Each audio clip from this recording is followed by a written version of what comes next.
Hi, I'm Joe Pardavila from Advantage Forbes Books. The Specialist Pipeline book is written for both specialists, managers of specialists, and the human resource function who is often the driving implementation of the Specialist Pipeline concept within their organization.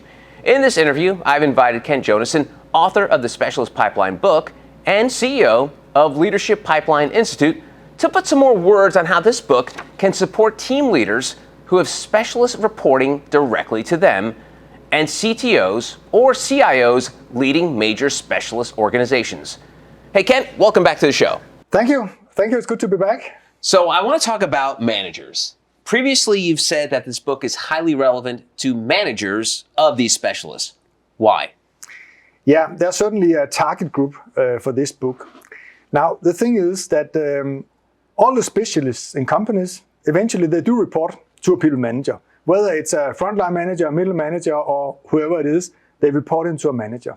Now, as a manager, you are limited by the number of people that you can have. Most managers, they would have a maximum number of full-time employees, FTEs, and so on. So for managers, it's about, hey, how can I actually get the most out of the group of people I have here? Another thing is, how can I free up time to be a manager? What are the things I can do? Because many people managers, they go to training for people managers. And one thing they learn about there is, hey, you need to free up time to be a leader and to lead your people. But they feel like, hey, I'm stuck in work and leadership becomes on top of my job instead of being my job. And now studying this book is going to help them, at least those managers who have specialists reporting to them, that's going to help them tremendously in their work about stepping more into the people manager role. And how does this book help in terms of that? You talk about freeing up time for leadership. How does this book do that? Because leadership, as we've sort of talked about before, it's very esoteric. It's big. It's hard to really describe. It's like when we joked about what makes a good specialist, what makes a good leader. So How does this help in terms of leadership skills? Yeah. So, of course, having worked with the leadership pipeline for the past 15 years, that has learned me a lot about what are those core struggles that people managers are having. What are the things really standing in the way from them being able to free up time for leadership? And here's some examples related to the specialists. So many of them, they feel, for right or wrong, that they need to understand too much about that domain of expertise because they're the ones who have to carry it forward in the organization. Right. What if you had some specialists who, besides knowing all the stuff they know, are also able to operate much more independently across the organization? Then you don't have to dive as much down into that domain of expertise. And also you don't have to spend as much time paving the road for them because they're simply able to work more independently across the organization. So what the Specialist Pipeline book will do for you is better understand what are the expectations that I should set for specialists at different levels and how can I support them develop into operating more effectively. Hence, freeing up time for me to be a people manager. Interesting. It's funny. We love to give managers grief, but there's that fine line of they're not going to know as much as the specialist, yet how do they help them develop their skills? I mean, does that book help with that in terms of like the managers helping to develop skill sets with the specialists? You're touching upon a very important thing here, because historically, and that means from the past up to today and still today, many specialists are solely measured on the depth of their knowledge. And if you only look at the depth of people's knowledge, then what can I do as a people manager? Leading somebody where they already know more than I do. But you see, your role as people manager is not teaching them more of their subject matter that they know so much about. That's not your role.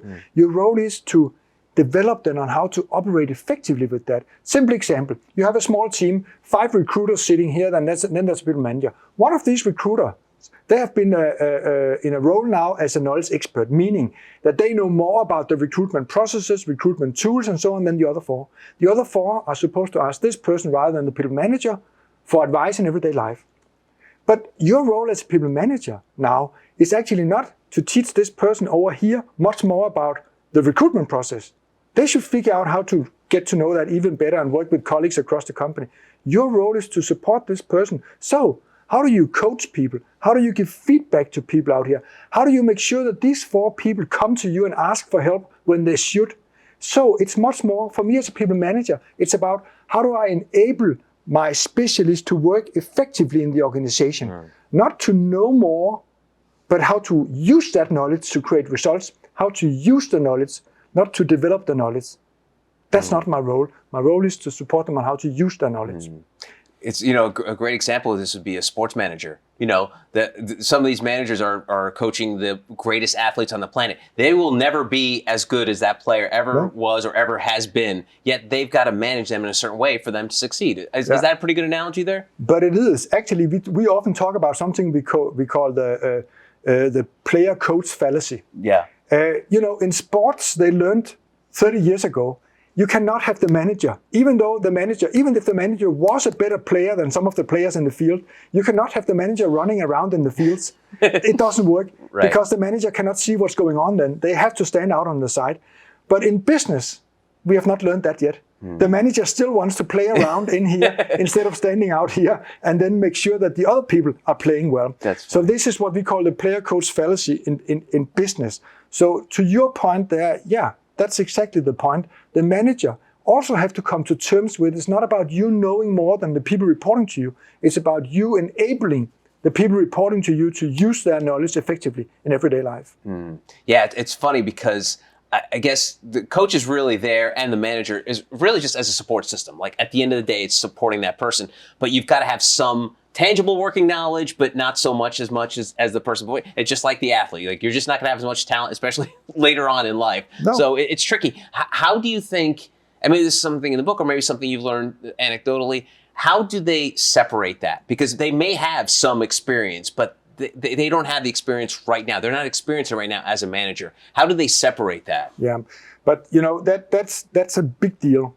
It's a big deal in the people manager training. Yeah. That's helping them to step out of that comfort zone, because often people managers they'll have to let go of things that have made them successful for 10 years. They had to let go of that and step into something that they have never tried before. So that's the big deal for the people managers. How do I step out of that and allow somebody else to develop that knowledge? Yeah. How can I be happy in my role having somebody knowing more than me?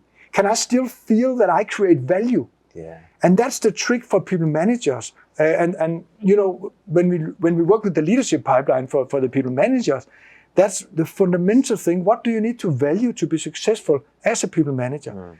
And there are a lot of people managers. They are still down there. They are hands-on and they should be hands-on. They're doing stuff themselves.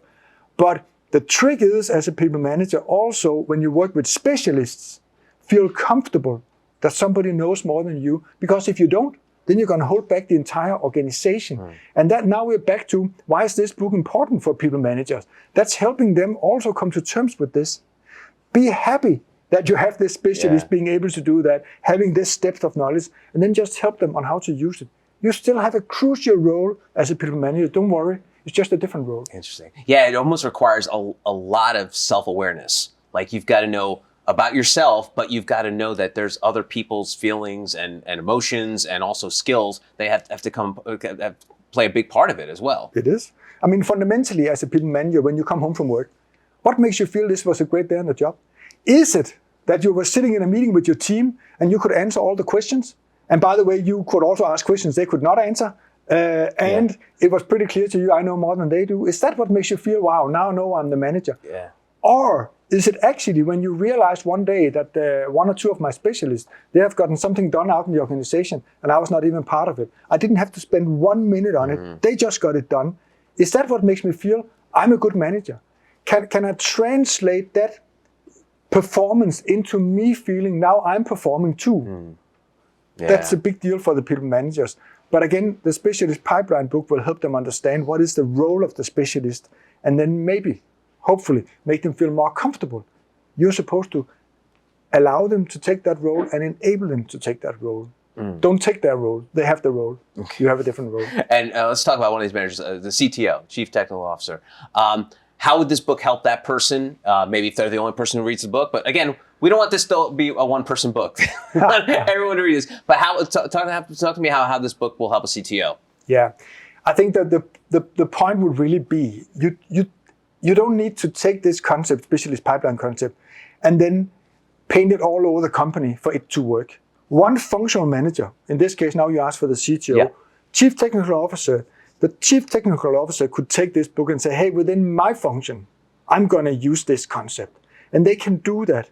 It doesn't depend on the entire company doing it. You can do it within one function. Of course, the entire company is better off if the entire company does it. But from a change management and implementation perspective, it's important that these C-suite people, they should not they should not stand back and say, I cannot do it unless the company does it. Often when we talk about leadership, that's guided from corporate. We need the same leadership across the company and so on. But from a specialist perspective, it actually allows one function to say, but hey, everybody else are not ready now. We're ready. So we're going to spearhead this.